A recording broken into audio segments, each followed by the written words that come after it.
5년이라는 시간은 길다면 길고 짧다면 짧은 시간이다. 적어도 나는 우리 부부의 5년이 누구보다 견고하고 투명하게 쌓여왔다고 믿어 의심치 않았다. 아내 지수는 언제나 다정했고 가정적이었으며 무엇보다 나를 향한 신뢰를 바탕으로 삶을 꾸려나가는 사람이었다. 내가 회사에서 중요한 프로젝트로 밤낮 없이 바쁠 때도 아내는 항상 따뜻한 밥상을 차려두고 나를 기다렸다. 우리는 서로의 일상을 공유했고 작은 비밀 하나 없이 모든 것을 나누는 완벽한 동반자라고 생각했다. 하지만 그 완벽함이라는 단어에 미세한 금이 가기 시작한 건 아주 사소한 계기였다. 여느 날과 다름없던 화요일 밤이었다. 야근을 마치고 돌아온 지수는 평소보다 조금 늦은 시간이었다. 현관문을 열고 들어오는 그녀에게서 익숙한 섬유유연제 향과 함께 아주 낯설고 매혹적인 꽃향기가 미세하게 섞여 풍겨나왔다. 처음에는 그저 그녀가 새로 바꾼 향수이거나 엘리베이터에서 마주친 누군가의 향이 배어든 것이라 생각했다. 하지만 그 향은 며칠이 지나도 사라지지 않았고 오히려 지수가 늦게 귀가하는 날이면 더욱 선명하게 코끝을 찔렀다. 지수야, 오늘 향수 바꿨어? 냄새가 꽤 진한데? 나의 무심한 질문에 지수는 거울 앞에서 머리를 매만지던 손을 잠시 멈췄다. 아주 짧은 찰나였지만 그녀의 눈동자가 흔들리는 것을 나는 놓치지 않았다. 그녀는 평소에 그 상냥한 미소를 지으며 대수롭지 않게 답했다. 응? 그래? 아, 오늘 회사 후배가 선물로 준 건데 향이 좀 강하지? 내일부턴 안 뿌릴게. 그녀의 대답은 논리적이었고 그럴듯했다. 하지만 내 가슴 한구석에는 설명할 수 없는 서늘한 감각이 또아리를 틀었다. 회사 후배? 그래. 지수의 직장에는 항상 열정적이고 싹싹하다는 후배가 있었다. 가끔 집들이 때나 주말에 마주치면 나에게도 깍듯하게 대하던 그 후배였다. 하지만 단순히 선물 받은 향수라고 치부하기엔 그 향기가 너무나도 치명적이었다. 어딘가 낯익으면서도 결코 일상적인 장소에서는 맡을 수 없을 것 같은 그런 향기.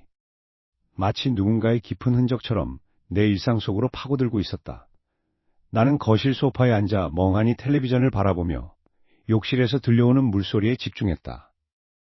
물소리가 잦아들자 나는 천천히 자리에서 일어나 그녀가 벗어둔 코트 곁으로 다가갔다.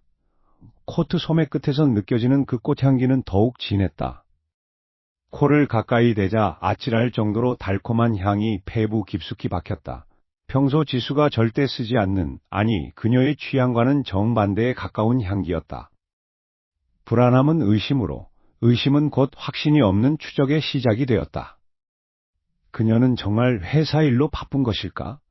내가 모르는 그녀의 삶 속에 또 다른 누군가가 존재하는 것은 아닐까? 아니면 내가 믿어왔던 이 5년의 시간이 사실은 거대한 연극 무대에 불과했던 것일까?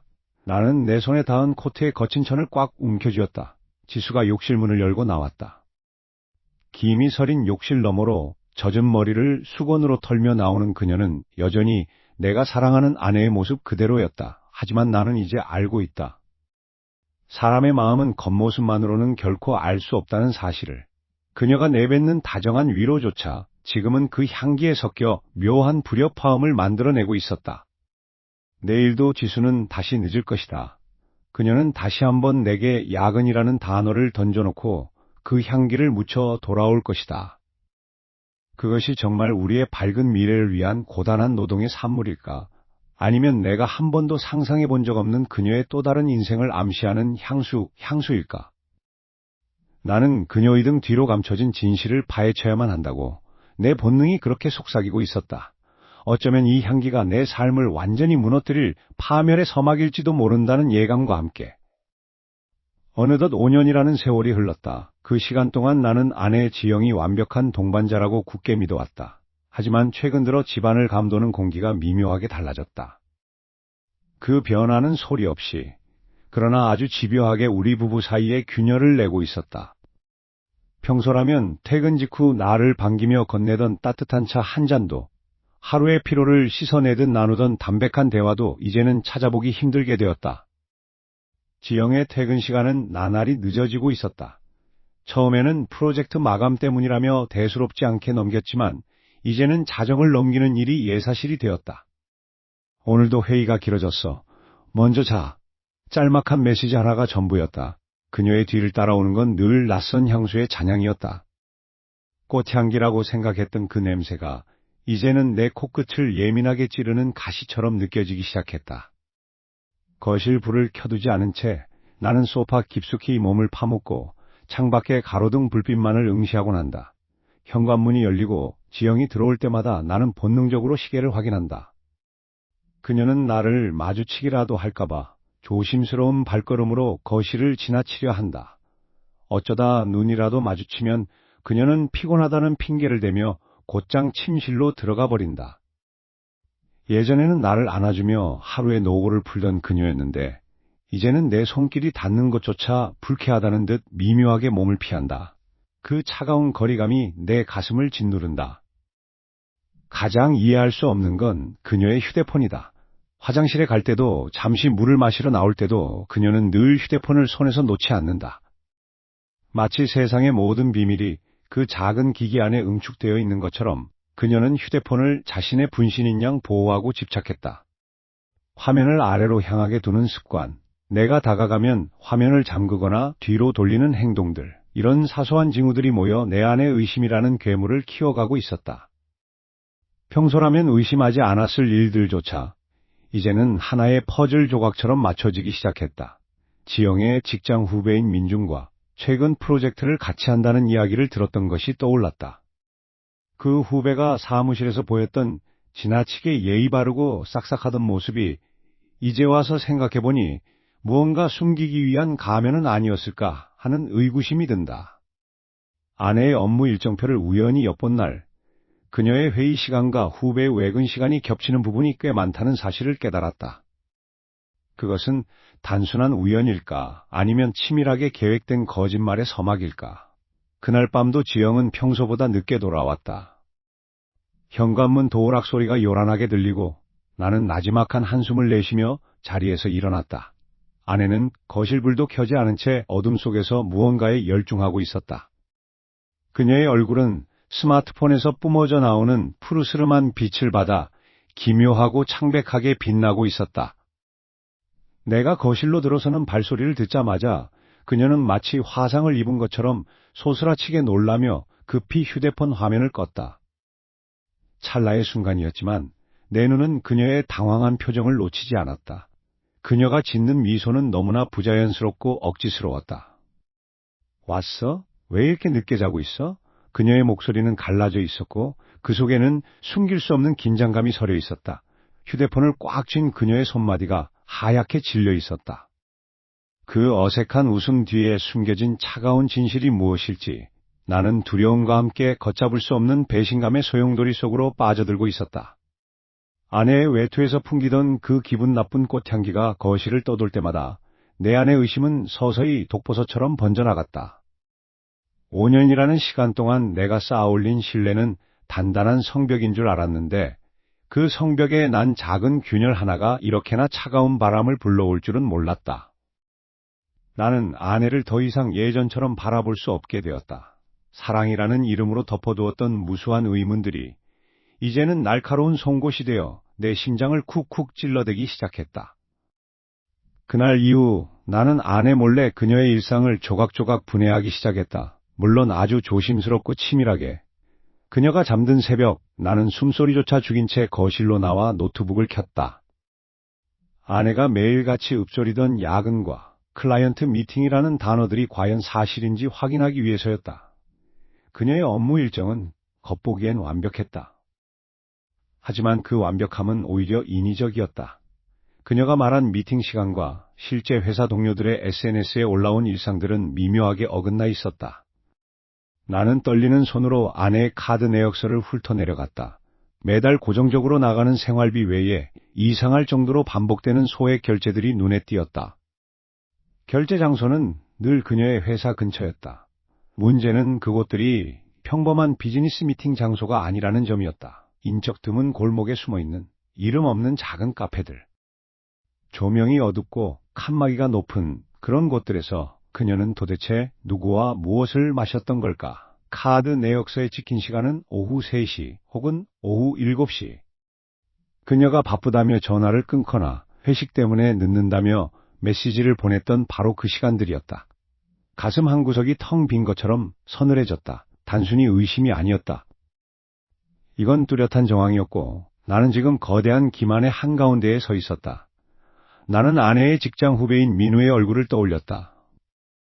얼마 전 우리 집 집들이 때 묘하게 나를 경멸하는 듯한 눈빛으로 아내와 시선을 교환하던 그 자식의 표정이 머릿속을 스쳤다. 설마 그럴 리가 없다는 생각과 그래야만 한다는 확신이 팽팽하게 맞섰다. 나는 이제 더 이상 무력하게 당하고만 있지 않기로 결심했다. 나를 기만하고 뒤에서 웃고 있을 그들에게 똑같은 방식으로 되돌려주기 위해 나는 냉철한 사냥꾼처럼 증거를 수집하기 시작했다. 며칠째 제대로 잠을 이루지 못했다.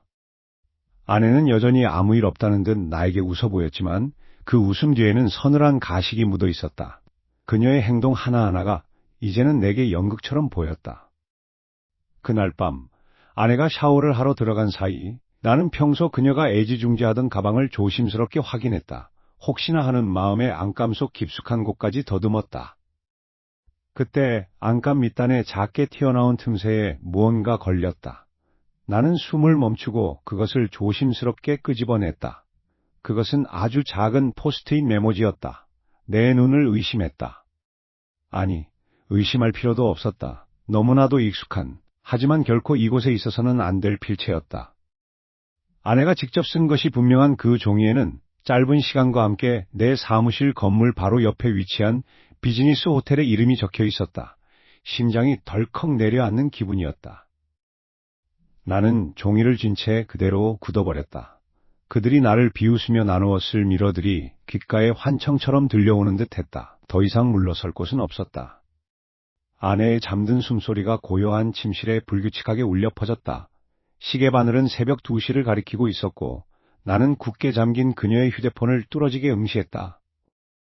몇 달간의 치밀한 준비 끝에 나는 결국 그녀의 잠금 패턴을 알아내는 데 성공했다. 손끝이 떨려왔다. 단순한 호기심이 아니었다.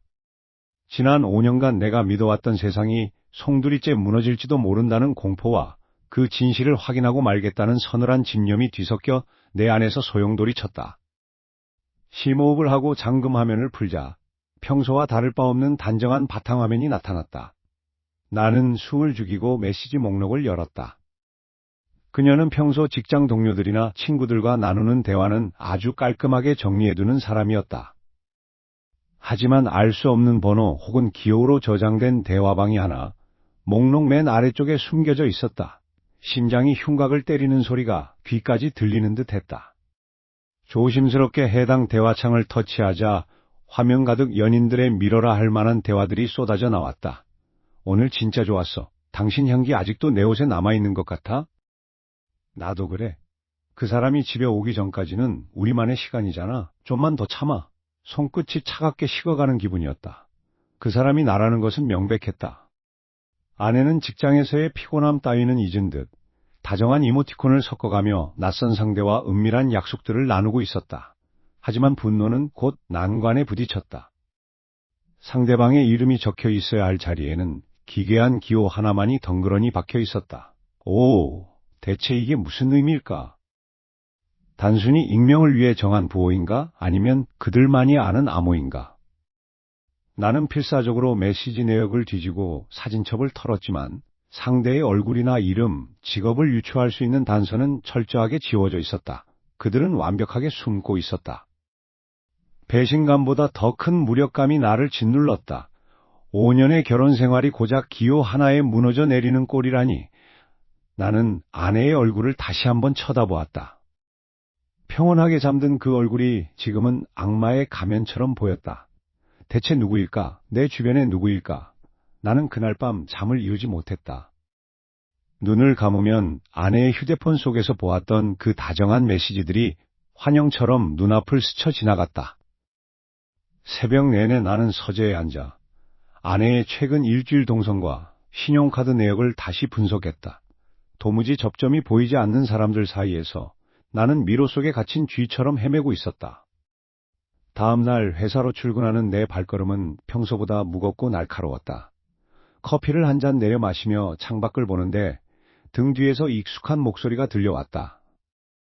선배님, 오늘도 일찍 오셨네요. 컨디션이 안 좋아 보이시는데. 우리 팀 후배였다. 평소 일처리가 빠르고 사교성이 좋아 아내와도 종종 안면이 있는 사이였다.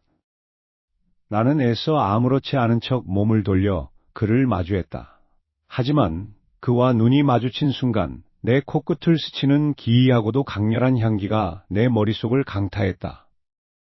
그것은 지난 몇 달간 나를 괴롭혔던 아내의 외투에서 풍겨나오던 바로 그 향기였다. 그는 평소처럼 싱긋 웃으며 내 곁으로 다가와 커피 머신 버튼을 눌렀다. 그가 움직일 때마다 그 향기가 내 주위를 맴돌며 나를 조롱했다. 나는 그를 빤히 쳐다보았다. 아무것도 모른다는 듯 순진하게 웃고 있는 저 얼굴 뒤에 내가 보았던 그 오니 기하는 기호가 숨겨져 있는 것일까? 그는 내 시선을 느끼지 못한 듯 자연스럽게 말을 이었다. 아, 요즘 날씨가 좀 덥죠? 아까 오다가 꽃향기가 너무 좋길래. 그는 씩 웃으며 나를 지나쳐 회의실로 향했다. 나는 멍하니 그 자리에 서서 그가 남긴 짙은 향기를 들이마셨다. 이제야 알 것 같았다. 왜 그토록 이 향기가 내 주변을 맴돌았는지, 그리고 왜 아내는 그토록 휴대폰을 끼고 살았는지. 내 등 뒤로 식은땀이 흘렀다. 이 지독한 복수의 서막이 이제 막 시작되고 있었다. 거실의 차가운 공기가 폐부 깊숙이 박혀들었다. 벽시계의 초침 소리만이 유난히 크게 울리는 밤, 아내는 평소보다 늦은 시각에 현관문을 열고 들어왔다. 화장기 없는 얼굴이었지만 은연중에 풍겨오는 향수 냄새는 이전과는 사뭇 다른 진하고 날카로운 향이었다. 나는 식탁 의자에 앉아 거실 불을 켜지 않은 채 그녀를 기다리고 있었다. 어둠 속에서 마주한 아내의 실루엣은 흔들림이 없었다. 마치 내가 여기서 기다리고 있을 것을 진작부터 알고 있었다는 듯한 그 기묘한 침착함이 오히려 내 속을 뒤집어 놓았다. 오늘도 야근이었어? 이제는 핑계대는 것도 지치지 않아? 내 목소리는 낮게 깔려 있었지만 그 속에 담긴 분노를 숨길 수는 없었다. 아내는 가방을 내려놓으며 나를 힐끗 쳐다보더니 헛웃음을 흘렸다. 그녀의 그 차가운 웃음소리가 심장을 긁어내렸다. 그녀는 익숙하게 외투를 벗어 걸어두고는 화장대로 향하며 무심하게 대꾸했다. 또 시작이네. 당신 요즘 업무 스트레스가 심해서 정신적으로 피폐해진 것 같아. 그런 말도 안 되는 의심. 도대체 언제까지 할 거야? 나 정말 피곤해. 나는 자리에서 일어나 그녀에게 다가갔다.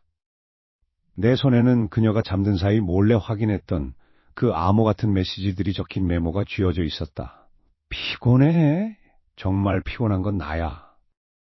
5년 동안 당신을 믿고 살았는데 이제는 당신이 숨쉬는 것조차 거짓말처럼 느껴져. 그 회사, 그 시간들, 그리고 그 이름 모를 문자들까지 전부 우연이라고 말하려는 거야? 아내는 거울을 보던 손길을 멈추고 천천히 몸을 돌려 나를 정면으로 응시했다. 그녀의 눈동자에는 애정의 흔적 따위는 남아있지 않았다. 오직 서늘한 경멸과 날선 복수심만이 일렁이고 있었다. 우연? 아니, 필연이지. 당신이 나를 이렇게 만든 거야. 당신은 늘 자기중심적이었잖아. 내 커리어, 내 목표가 당신한테는 그저 뒷전이었지. 내가 힘들게 성과를 내고 사람들을 만날 때마다 당신은 의심부터 했어. 내 성공이 그렇게 배 아팠어. 그녀의 논리비약에 기가 찼다. 나는 분노를 참으며 윽박질렀다. 내 사랑을 당신의 욕망과 착각하지 마. 난 단 한 번도 당신의 성장을 방해한 적 없어. 도대체 누가 당신한테 이런 사상을 심어준 거야? 당신 옆에 있는 그놈이 시키는 대로 하는 거야? 아내는 내 멱살을 잡으려는 듯 다가와 낮게 속삭였다.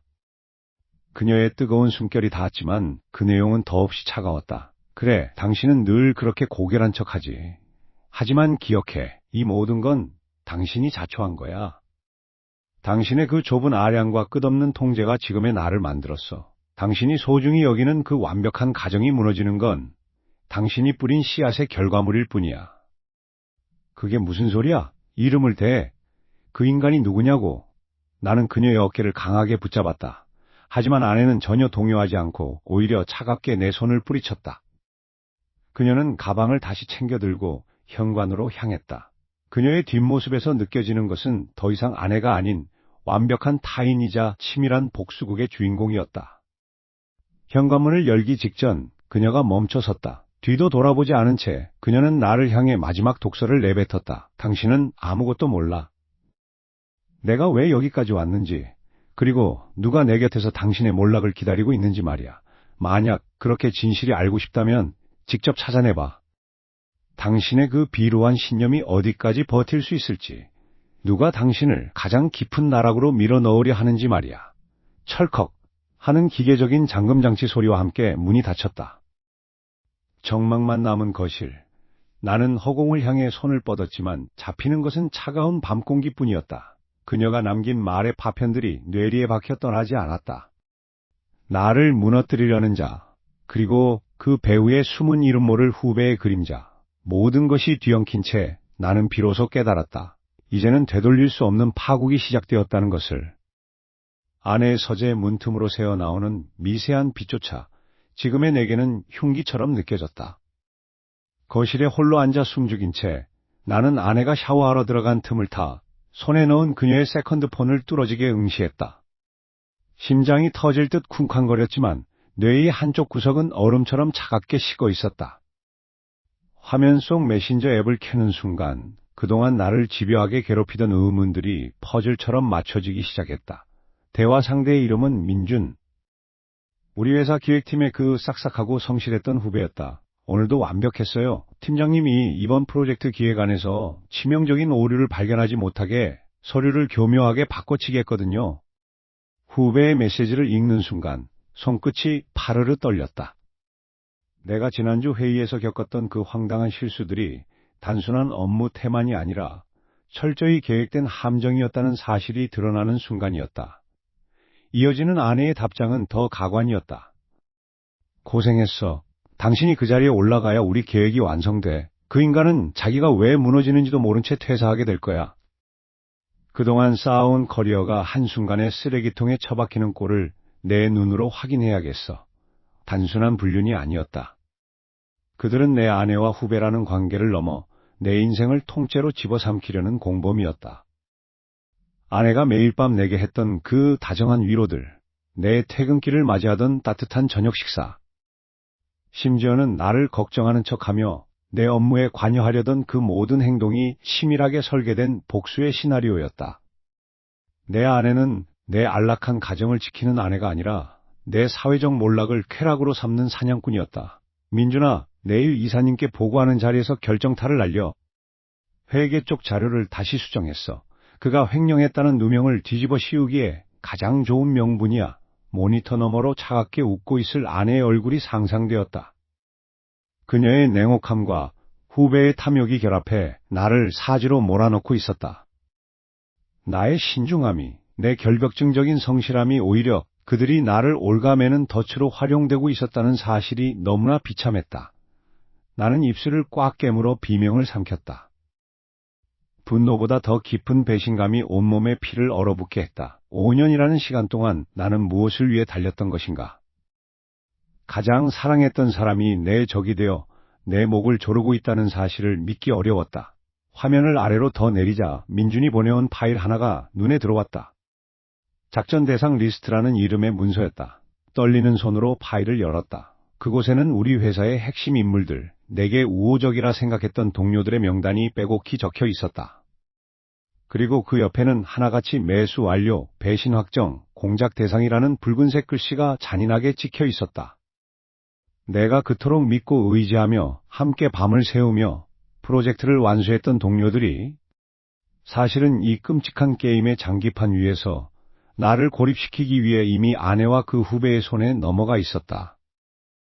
회사의 복도에서 마주치던 친절한 미소들이 사실은 나를 비웃는 조롱이었음을 깨닫는 순간 나는 회사라는 거대한 건물 속에서 완벽하게 혼자가 되었음을 실감했다. 사방이 벽으로 막힌 감옥에 갇힌 기분이었다. 이제 도망칠 곳도 손 내밀 사람도 없었다. 아내의 발소리가 욕실에서 들려왔다. 문이 열리면 나는 어떤 표정으로 그녀를 마주해야 하는가. 이 참담한 진실의 무게를 견디며 나는 천천히 화면을 끄고 숨을 죽였다. 내 앞에는 벼랑 끝이 기다리고 있었다. 어느덧 사무실 공기는 숨이 막힐 정도로 차갑게 가라앉아 있었다. 책상 앞에 앉아 모니터를 응시하고 있지만 활자들은 그저 의미 없는 점과 선으로 보일 뿐이었다. 가슴속 깊은 곳에서부터 치밀어 오르는 배신감은 이제 단순한 분노를 넘어선 비릿한 절망으로 변해 있었다. 아내와 후배, 내가 가장 믿었던 두 사람이 엮어낸 거미줄은 생각보다 훨씬 더 촘촘하고 악랄했다. 오전부터 회사 게시판과 사내 메신저를 통해 기묘한 소문이 돌기 시작했다. 내가 진행 중인 프로젝트의 핵심 수치가 조작되었다거나 거래처와의 유착관계가 있다는 터무니없는 루머였다. 처음엔 그저 일시적인 해프닝이라 생각했다. 하지만 탕비실에서 마주친 동료들의 시선이 예전 같지 않았다. 그들은 내 눈을 피하며 수군거렸고 내가 다가가면 대화는 뚝 끊겼다. 그 불쾌한 침묵의 중심에는 늘 내가 아꼈던 후배 김대리가 있었다. 그는 예의 바른 미소를 띤 채 탕비실 구석에서 다른 팀원들에게 나에 대한 부정적인 정보를 은밀히 흘리고 있었다. 선배님이 요즘 많이 힘드신가 봐요. 실수가 잦으시더라고요. 그 가증스러운 말투가 귓가를 찔렀다. 내 자리를 차지하기 위해 그가 파놓은 함정은 이미 내 커리어 전체를 위협하고 있었다. 퇴근 후 집에 돌아오면 상황은 더 처참했다. 거실 테이블 위에는 익숙한 서류 봉투 하나가 놓여 있었다. 이혼 조정 신청서. 아내는 내가 들어오는 소리조차 들리지 않는다는 듯 차가운 얼굴로 소파에 앉아 있었다. 그녀의 눈빛에는 지난 5년의 세월에 대한 애정 따위는 조금도 남아있지 않았다. 오직 재산을 분할하고 나를 빈털터리로 만들어 내쫓겠다는 비정한 결기만이 서려 있었다. 이게 나야? 그동안 우리가 함께했던 시간들이 겨우 이 종이 쪼가리에 담긴 거야? 내 질문에 그녀는 비릿하게 웃을 뿐이었다. 당신이 망친 커리어, 이제 더는 함께할 가치가 없다고 판단했을 뿐이야. 그리고 당신, 회사에서 이미 평판 끝난 거 알지? 내가 낸 증거들이 법원에서 효력을 발휘하면 당신은 위자료까지 물어내야 할 거야. 그녀가 준비한 증거들은 정교하게 조작된 나의 외도 흔적들과 부당 이득을 취했다는 허위 보고서들이었다. 아내와 후배, 두 사람은 완벽한 팀이었다. 아내는 법적인 압박을 가하고 후배는 회사 내에서의 입지를 완전히 박살내는 방식. 나는 사면초가였다. 심장이 옥죄어오는 듯한 통증이 느껴졌다. 숨을 쉴 때마다 날카로운 유리조각을 삼키는 것처럼 고통스러웠다. 믿었던 이들에게서 느끼는 배신감은 상처보다 더 깊게 내 자존감을 갉아먹었다. 집안의 모든 공기가 나를 질식시키는 것 같았다. 나는 비틀거리며 방으로 들어가 문을 잠갔다. 베개에 얼굴을 묻고 소리를 죽여 울부짖었다. 도대체 어디서부터 잘못된 걸까? 나의 진심은 그들의 탐욕 앞에 아무런 힘을 쓰지 못했다. 다음날 아침 회사에 도착했을 때 분위기는 더욱 살벌했다. 출근과 동시에 인사팀으로부터 긴급한 호출이 왔다. 10층 대회의실 임원들이 모여있다는 소식이었다. 등줄기에 식은땀이 흘렀다. 엘리베이터에서 내려 회의실로 향하는 복도 끝 창가에 기대어 서 있는 익숙한 실루엣이 보였다. 김대리였다. 그가 나를 발견하고는 천천히 고개를 돌렸다. 그의 입가에 번진 것은 승리자의 여유로운 미소였다. 마치 덫에 걸린 사냥감을 내려다보는 맹수의 표정과도 같았다. 그는 손에 든 서류 뭉치를 툭툭 치며 나를 향해 천천히 걸어왔다. 그의 눈동자에는 일말의 미안함도 주저함도 없었다. 오직 나를 파멸시키겠다는 들끓는 욕망만이 가득했다. 회의실 문 앞, 그는 내 앞을 가로막고 낮게 속삭였다. 선배님, 오늘이 마지막 날인 거 아시죠? 즐겁게 들어가세요. 그의 말이 끝나기가 무섭게 회의실 문이 벌컥 열렸다. 안쪽에서 뿜어져 나오는 위압적인 공기가 나를 덮쳤다. 나는 떨리는 손으로 문고리를 잡았다. 내 모든 것이 무너져 내리는 소리가 귓가에 환청처럼 들려왔다. 이제 더 이상 물러설 곳은 없었다. 거울 속에 비친 내 얼굴을 뚫어지게 쳐다보았다. 눈가는 퀭했고 며칠 밤을 새운 탓에 뺨은 헬쑥해져 있었다. 하지만 내 눈빛만큼은 어느 때보다 또렷하게 빛나고 있었다. 분노가 머리끝까지 치밀어 올랐지만 나는 그 뜨거운 불길을 차가운 이성으로 정교하게 억눌렀다. 아내와 그 비열한 후배, 그들이 내 인생을 송두리째 짓밟으려 했던 그 더러운 계획을 나 또한 똑같이 되돌려주기로 결심했다. 무너지는 모습은 이제 끝이다. 지금부터는 철저하게 계산된 연극이 시작될 차례였다. 나는 아무것도 모르는 멍청한 남편을 연기하기 시작했다. 집에 돌아온 아내가 평소처럼 피곤한 기색을 연출하며 식탁에 앉을 때 나는 짐짓 걱정스러운 목소리로 따뜻한 물 한 잔을 건넸다. 아내는 잠시 나를 경계하듯 쳐다봤지만 내가 비굴하리만큼 낮게 엎드린 태도를 보이자 곧 안도하는 듯 미세하게 입꼬리를 올렸다. 그녀는 내가 벌써 완전히 무너져 내렸다고 굳게 믿고 있는 것이다. 그 착각이야말로 내 무기였다. 다음날 출근에서도 나는 더 철저했다. 회의실에서 후배가 나를 힐끗거리며 비웃음을 흘려도 나는 그저 고개를 숙이고 내 자리를 빼앗길까봐 두려워하는 무능한 상사의 가면을 썼다. 점심시간, 그는 내 앞에서 대놓고 부장님과 농담을 주고받으며 내 기획안을 은근슬쩍 깎아내렸다. 선배님, 요즘 업무가 많이 힘드시죠? 정 힘드시면 제가 도와드릴까요? 라고 비아냥거리는 그의 말투에는 탐욕이 덕지덕지 묻어 있었다. 나는 씁쓸한 미소를 지으며 그래, 네가 고생이 많다. 나중에 술 한잔 사 마시자라고 대꾸했다. 그놈은 내 반응에 승리감을 맛본 듯 속으로 쾌재를 불렀을 것이다. 그 며칠 동안 나는 그들이 의심 없이 방심하도록 만들었다. 아내에게는 회사의 위기를 토로하며 짐짓 약한 모습을 보였고 후배에게는 더 많은 업무를 떠넘겨 그가 실수를 저지르도록 유도했다. 물론 그 실수는 고스란히 내 컴퓨터의 증거로 저장되었다. 그들이 빼돌리려 했던 법인카드 내역과 나를 매장시키기 위해 조작했던 보고서 파일들, 그 모든 것이 내 외장 하드에 안전하게 담겼다. 그들은 자신들의 파멸을 스스로 앞당기고 있었다. 드디어 회사의 중요한 승진 파티날이 밝았다. 연회장은 화려한 조명과 시끄러운 음악으로 가득 찼다. 아내는 그 후배와 묘한 거리감을 유지하며 사람들 앞에서는 완벽한 부부 연기를 펼치고 있었다. 나를 바라보는 그들의 눈빛에는 동정심조차 남아있지 않았다. 오히려 이제 곧 나를 버리고 새 출발을 할 수 있다는 기대감으로 가득 차 있었다. 나는 주머니 속에 숨겨진 최신형 녹음기가 제대로 작동하는지 다시 한번 확인했다.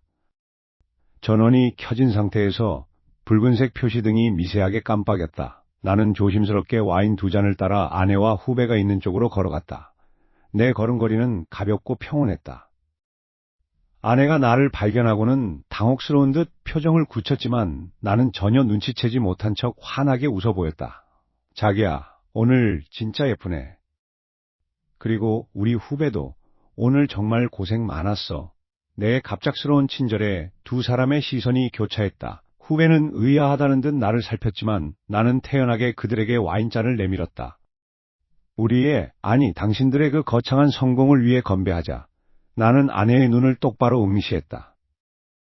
그녀는 내 눈빛에서 무언가 기이한 느낌을 받았는지 잠시 망설였지만 이내 잔을 부딪혀 왔다. 챙 하는 경쾌한 소리가 울려 퍼졌다. 내 주머니 속 녹음기는 두 사람이 이제부터 쏟아낼 온갖 변명과 자백, 그리고 그들이 꿈꾸던 더러운 미래의 청사진을 하나도 빠짐없이 포착하고 있었다. 당신들이 만든 이 지옥에 이제 당신들 스스로가 발을 들일 차례야. 나는 속으로 낮게 읊조리며 내 생애 최고의 연기를 완성했다. 드디어 결전의 날이 밝았다. 회사의 정기 이사회 날, 공기는 날카로운 칼날처럼 서늘했다. 나는 평소와 다름없는 차분한 표정으로 서류 가방을 챙겼다. 엘리베이터 안에서 마주친 후배 녀석은 여전히 가식적인 미소를 지으며 나에게 고개를 숙였다. 그 미소 뒤에 숨겨진 탐욕과 비열함이 이제는 역겹기보다 가련하게 느껴졌다. 저 녀석은 자신이 파놓은 구덩이에 스스로 발을 들여놓고 있다는 사실조차 모르고 있었다. 회의실 문을 열고 들어서자 아내와 후배 그리고 임원들이 모두 모여 있었다. 아내는 오늘따라 유독 화려한 옷차림으로 나를 응시했다. 그녀의 눈빛에는 승리를 확신하는 차가운 여유가 서려 있었다. 발표가 시작되자 후배는 준비한 자료를 꺼내며 내 업무 실수를 낱낱이 들추어내려 했다. 임원들의 표정이 굳어지기 시작했고 아내는 그 옆에서 안타깝다는 듯 고개를 저었다. 연극은 완벽했다. 나는 조용히 마이크를 잡았다. 먼저 제 개인적인 일로 회사의 분위기를 흐린 점 사과드립니다.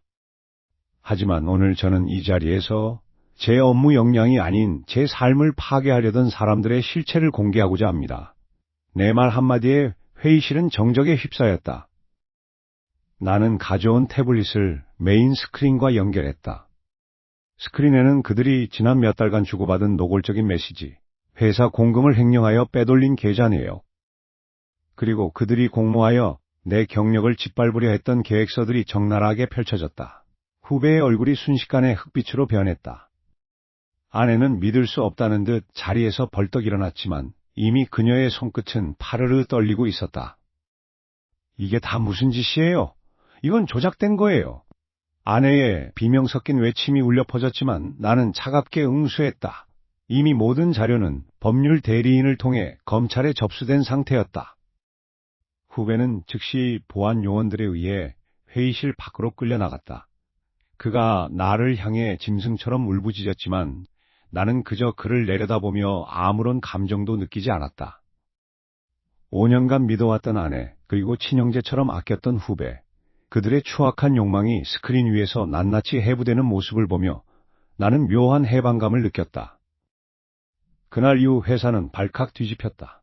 후배는 횡령과 배임 혐의로 즉시 해고되었고 아내와의 이혼 소송은 압도적인 증거 앞에서 순식간에 내 승리로 끝났다. 그녀가 그토록 탐내던 재산은 단 한 푼도 그녀에게 돌아가지 않았다. 법원을 나서는 길, 하늘은 유난히 푸르고 투명했다. 5년간의 결혼 생활이 마치 남의 일처럼 먼 기억이 되어 사라지는 기분이었다. 집에 돌아와 텅 빈 거실에 앉아보니 그동안 나를 짓누르던 무거운 공기가 사라지고 고요함만이 감돌았다. 나는 이제 완벽하게 혼자가 되었다. 그들은 처참하게 몰락했고 나는 승리했다. 하지만 창밖으로 비치는 내 모습을 거울을 통해 가만히 들여다보았다. 눈가는 깊게 패여 있었고 거울 속에 나는 내가 알던 예전에 다정했던 그 사람이 아니었다. 모든 것이 끝났지만 마음 한구석에는 여전히 지워지지 않는 멍이 남아있는 것 같았다. 복수는 달콤할 줄 알았는데 막상 현실은 그저 씁쓸하고 공허할 뿐이다. 모든 폭풍이 지나간 지금 당신에게 묻고 싶다. 당신은 과연 사랑했던 사람과 나를 배신한 이를 내 손으로 처참히 파괴한 이 대가가 과연 정당한 승리라고 생각하는가? 아니면 나는 단지 나 자신의 영혼마저 함께 불태워버린 절대 지워지지 않을 커다란 흉터를 얻게 된 것뿐일까?